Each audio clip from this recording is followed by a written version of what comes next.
నమస్తే, very good morning. Welcome to Magadha news. నేను SS Lakshmi. ఒక్క పుర్రెని ఒక మనిషి చేతిలో పట్టుకొని చూపించి, ఈ నేలలో, నేను నిల్చున్న నేలలో అనేక చోట్ల వేల పుర్రెలు ఉన్నాయి అని చెప్పిన ఒక సంఘటన ఏదైతే ఉందో ఆ సంఘటనకి సరిగ్గా మరొక నెల రోజుల్లో ఏడాది కావస్తుంది. ధర్మస్థల అనే ఒక పేరు, భయంకరంగా ఆ పేరు వింటేనే వెన్నెలో వణుకు పుట్టేలాగా ఏదైతే జరిగిందో ఆ ప్రచారానికి సరిగ్గా ఏడాది కావస్తుంది. ముఖ్యంగా అభంశుభం తెలియని ఆడపిల్లల్ని అత్యాచారాలు జరిపి హత్యలు చేసి ధర్మస్థలాల్లోని అనేక చోట్ల పాతిపెట్టారని, తవ్వితే గనక ఎన్నో పుర్రెలు బయటకు వస్తాయని మొత్తం సమాజాన్ని నమ్మించి జరిపిన ఒక మాటల మాంత్రికుల క్రీడ ఏదైతే ఉందో దానికి సరిగ్గా ఏడాది కావస్తుంది. తన చేతులతోనే దాదాపుగా ఒక 80 మందిని తానే పాతిపెట్టానని ఒక వ్యక్తిని అక్కడ చూయించి చేసిన, ప్రపంచమంతా నివ్వెరిపోయేలా భారతదేశం మీద, సనాతనం మీద, దేవాలయాల మీద జరిపిన దాడికి సరిగ్గా ఏడాది. నిజానికి ఈనాటి వరకు కూడా ధర్మస్థలలో ఏం జరిగింది అని హిందువులు కూడా భయపడిపోయిన సంఘటన, హిందువులు కూడా భయకంపితులైన సంఘటన. ఎవరైనా సరే ఏదైనా మాట్లాడితే ముందు ధర్మస్థల గురించి చెప్పి మిగతాది మాట్లాడండి అని ఈ వామపక్ష భావజాలం వాళ్ళు జరిపిన దాడికి కూడా ఏడాది కావస్తుంది. ఇప్పుడు సిట్ విచారణ పూర్తయింది. 3900 పేజీల సిట్ విచారణ ఏదైతే ఉందో, ధర్మస్థలలో జరిగిన సంఘటన వివరాలు ఏవైతే ఉన్నాయో 3900 పేజీల రిపోర్టుని హైకోర్టుకి సబ్మిట్ చేయడం జరిగింది. మొన్న జూన్ 11వ తేదీన సిట్ ఈ రిపోర్ట్ అంతటిని కూడా సబ్మిట్ చేయడం జరిగింది. జస్టిస్ సూరజ్ గోవింద్ రాజ్ ధర్మాసనం దీన్ని విచారణ జరిపింది. దీనికి సంబంధించి కొన్ని ఆదేశాలు కూడా ఇచ్చింది. నిజంగా ఈ సిట్ రిపోర్ట్ చూస్తే అవాక్కయ్యేలాంటి భయంకర నిజాలు బయటకు వచ్చాయి. ఎవరెవరు దీని వెనుకున్నారు అనే తీగంతా లాగితే దుర్మార్గమైన వాళ్ళందరూ బయటకు వచ్చారు, దుర్మార్గులందరూ బయటకు వచ్చారు. ఒక్కొక్క పుర్రె బయటకు వచ్చింది. ఈ వామపక్ష పుర్రెలు, ఈ వామపక్ష భావజాలంతో పనిచేస్తున్న యూట్యూబర్లు, రచయితలు, లాయర్లు, అడ్వకేట్లు, మొత్తం ఈ పుర్రెలన్నీ బయటకు వచ్చాయి. ఈ పుర్రెల్ని ఏం చేయాలో సమాజం చెబుతుంది. ఆ డీటెయిల్స్ చెప్పడానికి ముందుగా అసలు ధర్మస్థల ఏంటి, ధర్మస్థలకి ఆ పేరు ఎందుకు వచ్చింది అనేది మాట్లాడదాం.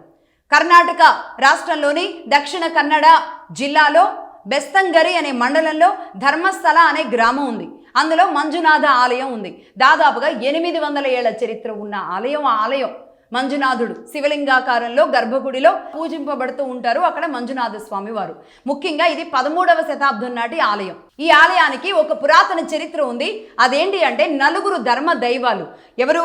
కాళరాహు, కాళకాయి, కుమారస్వామి, కన్యాకుమారి అనే 4 అక్కడ ఇదే ధర్మస్థల ప్రాంతంలో ఉన్న ఒక ఆది దంపతుల్లాగా ఇద్దరు కూడా అన్యోన్యంగా ధర్మ కార్యాలు చేస్తూ, 4కి సహాయం చేస్తూ, తమ ఆస్తులన్నిటినీ కూడా ప్రజల కోసం ఖర్చు పెడుతూ ఉన్న ఎవరైతే ఒక 2 భార్యాభర్తలు ఉన్నారో వాళ్ళని పరీక్షించడానికి వాళ్ళ ఇంటికి వచ్చి వాళ్ళు సాయం తీసుకొని వీళ్ళు ఎంత ధర్మబద్ధంగా ఏమీ ఆశించకుండా చేస్తున్నారు అని వాళ్ళు నిర్ణయించుకున్న తరువాత ఇక్కడ ఈ విధంగా మేము వెలుస్తాము, అలాగే మంజునాథ స్వామి ఆలయం నిర్మించండి, ఈ ప్రాంతం అంతా కూడా ఒక ధర్మ నిలయంగా ఉండాలి, మీ ఇల్లు ఒక దేవాలయంగా మారాలి, ధర్మ నిలయంగా మారాలి అని చెప్పిన తరువాత ఈ విధంగా ఈ ఆలయ నిర్మాణం జరిగింది అని చెబుతారు. అలాగే ఈ ఆలయంలో మళ్ళీ పునఃప్రతిష్ఠ అనేది జరిపారు ఒక స్వామీజీ వారు.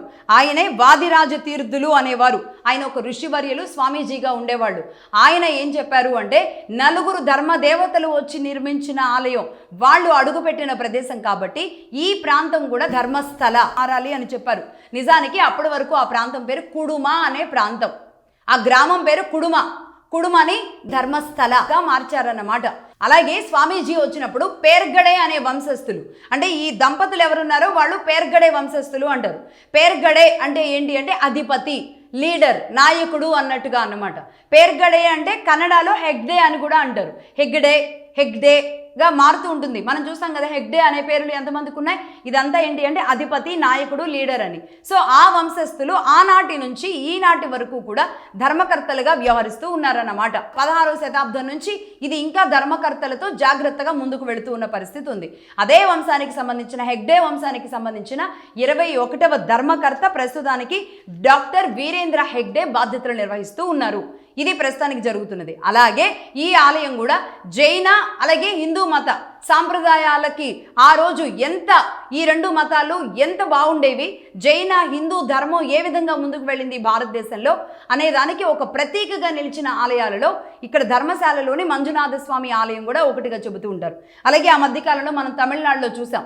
అక్కడ స్టాలిన్ గారు దీపం పెట్టడానికి అనుమతినివ్వని పరిస్థితి ఉంటే దాని మీద ఎంత రాద్ధాంతం జరిగింది. తిరుపరకుంద్రం అని దీపం పెట్టకూడదు అని చెప్పేసి ఈ లెఫ్ట్, కాంగ్రెస్, స్టాలిన్ వీళ్ళందరూ కలిసి వెళ్ళి కంప్లైంట్ ఇచ్చిన పరిస్థితులు ఉన్నాయి కదా. తిరుపరకుంద్రం ఇది కూడా జైన హిందూ ఆలయాల సమ్మేళనంగానే ఉంటుంది. అది కూడా సుబ్రహ్మణ్య స్వామి ఆలయం అక్కడ ఉంటుంది.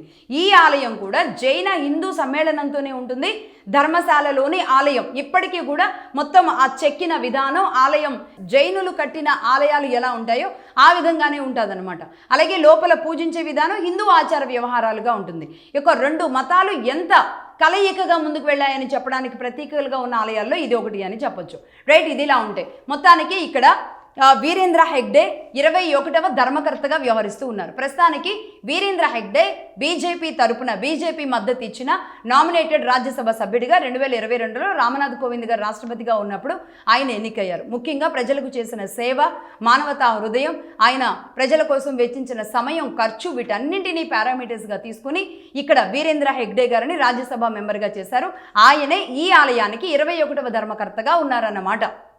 అలాగే ఇదే వీరేంద్ర హెగ్డే గారు ఆయన డాక్టర్ కూడా కావడం వల్ల ఆయనకి ఇక్కడ బీజేపీ మద్దతు ఇచ్చినప్పటికీ కూడా నేను ఒక బీజేపీ పార్టీ వ్యక్తిగా నేను ఇక్కడ ఉండను, నేను ఇండివిజువల్గానే ఉంటాను, నేను న్యూట్రల్గానే ఉంటాను, ఏ సమస్య వచ్చినా ప్రజల పక్షాన్ని నిలబడే వ్యక్తిగా రాజ్యసభలో నేను రిప్రజెంట్ చేస్తాను అని ఓపెన్గా బాహాటంగా చెప్పిన ఏకైక వ్యక్తి వీరేంద్ర హెగ్డే అని చెప్పొచ్చు.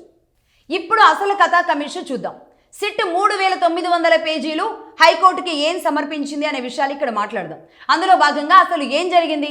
చిన్నయ్య అనే ఒక పారిశుద్ధ్య కార్మికుడు, ఇదే ధర్మస్థల గ్రామంలో అతడు పారిశుద్ధ్య కార్మికుడిగా పనిచేశాడు. 1994 నుంచి 2014 వరకు అతను పనిచేయడం జరిగింది. అతడు చెప్పిన ఒక విషయం ఏంటి అంటే, అతడే ఎక్కడో ఒక మట్టిలో నుంచి ఒక పుర్రెని తీసినట్టుగా చూపించి, ఇలాంటి పుర్రెల్ని నేను ఎన్నో ఉంటాయి ఇక్కడ తవ్వితే గనక, ఎందుకంటే నా చేతుల మీదుగానే ఇక్కడ దాదాపుగా ఒక 80 పుర్రెలు ఇచ్చేసాం, పలానా కాలేజీలో చదివిన ఒక అమ్మాయి విషయంలో కూడా ఇలాగే జరిగింది అనే ఒక కథ కూడా అల్లాడనమాట.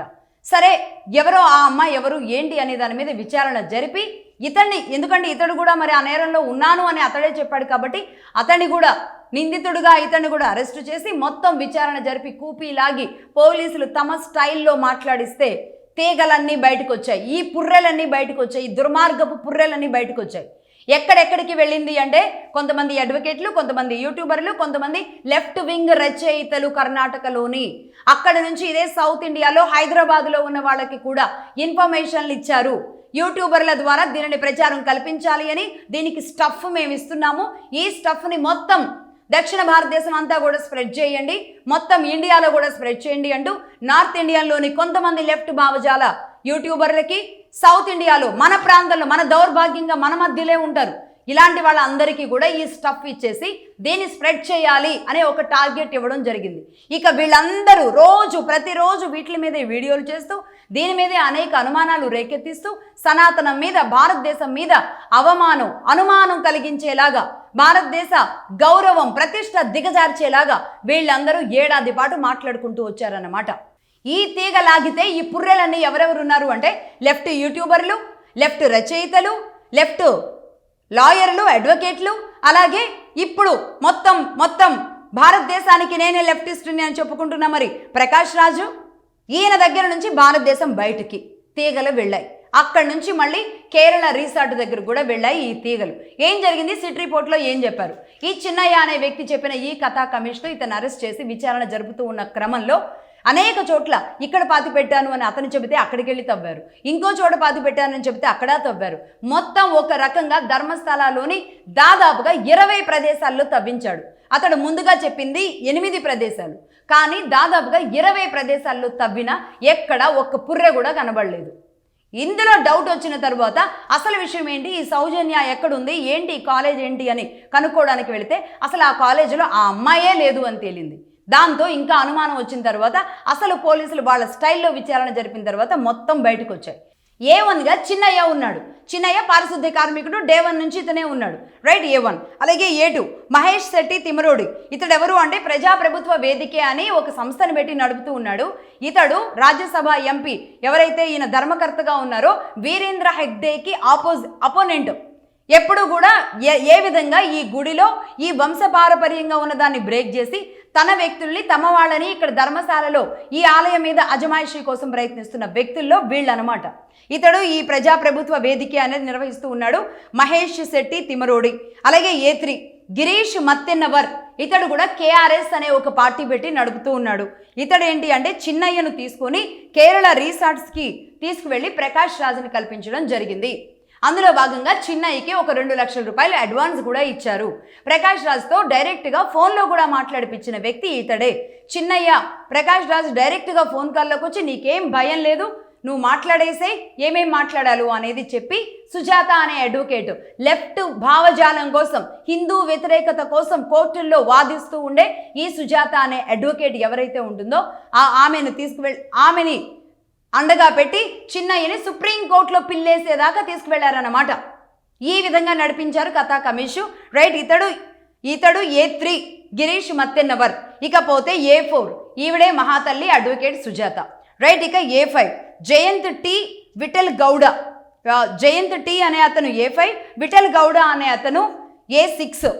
వీళ్ళు బెల్తంగడి ప్రాంతం, ఉప్పినాంగడి ప్రాంతాలకు చెందిన స్థానిక యాక్టివిస్టులు వీళ్ళంతా.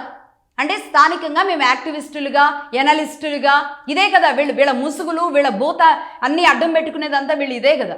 ఈ ముసుగులు అడ్డం పెట్టుకుని మేము యాక్టివిస్టులు, మేము సోషలిస్టులు, మేము కమ్యూనిస్టులు చెప్పుకుంటూ మేము ఎనలిస్టులు అని చెప్పి ఇలా ప్రజల మైండ్లు చెడగొట్టడానికి పనిచేసిన వ్యక్తులే వీళ్ళంతా. రైట్, ఇక్కడ నుంచి వీళ్ళు ఎవరెవరు ఏం చేసుకుంటూ వచ్చారు, ఎవరెవరిని ఇక్కడ అస్త్రాలుగా ఎవరి స్థాయిలో ఎవరు ఏ విధంగా పని చేసుకుంటూ వచ్చారో చూద్దాం. ఇందులో అడ్వకేట్ సుజాత భట్ ఈవిడ లీగల్ టూల్ కిట్ నడపడం. అంటే లీగల్గా ఇలా మీడియా అంతా రాగానే ఇదంతా ఇలా జరిగింది, ఇది ఒక దుర్మార్గమైన చర్య, చాలా పుర్రెలు ఉన్నాయని లీగల్గా ఒక కోర్టు వేసుకొని చెప్పినప్పుడు దానికి ఒక శాంటిటీ వస్తుంది. ఆ కోర్టు ముందు లోపలికి వెళుతూ బయటకు వస్తూ ఆ కోర్టు ముందు మాట్లాడినప్పుడు అరే నిజమే అని ప్రజలందరినీ నమ్మించడానికి ఈమె ఇక్కడ మంచిగా అద్భుతంగా వడ్డీ వారుస్తుందన్నమాట. కోర్టు ముందుండి ఈమెని లీగల్ కిట్ లాగా ఇక్కడ ఈవిడ పనిచేసింది. అందులో భాగంగా చిన్నయ్యను ఏ కోర్టులో ఏం చెప్పాలి, కోర్టు వాళ్ళ ముందు ప్రవేశపెట్టినప్పుడు నువ్వు ఎంతవరకు మాట్లాడాలి, ఏమేం మాట్లాడాలి, అలాగే సుప్రీంకోర్టులో ఎలా పిల్లు వేయించాలి, అక్కడ ఎవరు ఏం మాట్లాడినా సరే నువ్వు ఏం చెప్పాలి, ఎంతవరకు చెప్పాలి, ఇదంతా కదా స్క్రీన్ ప్లే ఇక్కడ అడ్వకేట్ సుజాత భట్ నడిపించుకుంటూ వచ్చింది. ఇక అలాగే నెంబర్ 3 మహేష్ శెట్టి తిమరోడి. ఇతడు ఏ2గా ఉన్నాడు. ఇతడు గిరీష్ మత్తెన్నవర్. వీళ్ళిద్దరు ఏ2 అండ్ ఏ3 సౌజన్య జస్టిస్ క్యాంపెయిన్ అనేది వీళ్ళు నిర్వహించారనమాట. ఈ ఇష్యూ జరగంగానే సౌజన్య జస్టిస్ క్యాంపెయిన్ నిర్వహించి మొత్తం వీళ్ళు లెఫ్ట్ ఐడియాలజీతో ఒక ఆలయంలో ఒక దుర్మార్గం జరిగింది, ఈ ఆలయంలో ఒక నియంత్రణ లేదు, ఏదో కుట్రలు జరుగుతున్నాయి, ఏదో తాంత్రిక ఇవి జరుగుతున్నాయి, ఘోరాలు జరుగుతున్నాయి అని చూపించడానికి వీళ్ళు ఒక క్యాంపెయిన్ పెట్టి అందరినీ అందులో కలుపుకుంటూ ఈ ప్రచారాన్ని స్ప్రెడ్ చేసుకుంటూ వాడారనమాట. నిజంగా మౌత్ పబ్లిసిటీ అనేది ఎంత దుర్మార్గంగా మారిందో చూడండి. ఒక చెడుని బయటకు వదిలేసిన తర్వాత కేవలం నోటి ద్వారానే అది ఇంకో చోటుకి వెళ్ళినప్పుడు డబల్ ఐ త్రిబుల్ ఐ ఈ విధంగా ఒక ఇష్యూని ఎలా తీసుకువెళ్లారో, ఎలాంటి క్యాంపెయిన్ చేశారో చూడండి. దీనికి ఏం చేశారంటే చిన్నయ్యకు 2 లక్షలు సుపారీ ఇచ్చి, అలాగే వీళ్ళు ల్యాబ్లోని ఒక పాత పుర్రెని, మన మెడికల్ స్టూడెంట్స్ ల్యాబ్స్ ఉంటాయి కదా, అందులో నుంచి ఒక పాత పుర్రెని ఎలాగో కలెక్ట్ తీసుకొచ్చి చిన్నయ్య చేతికి ఇచ్చారు.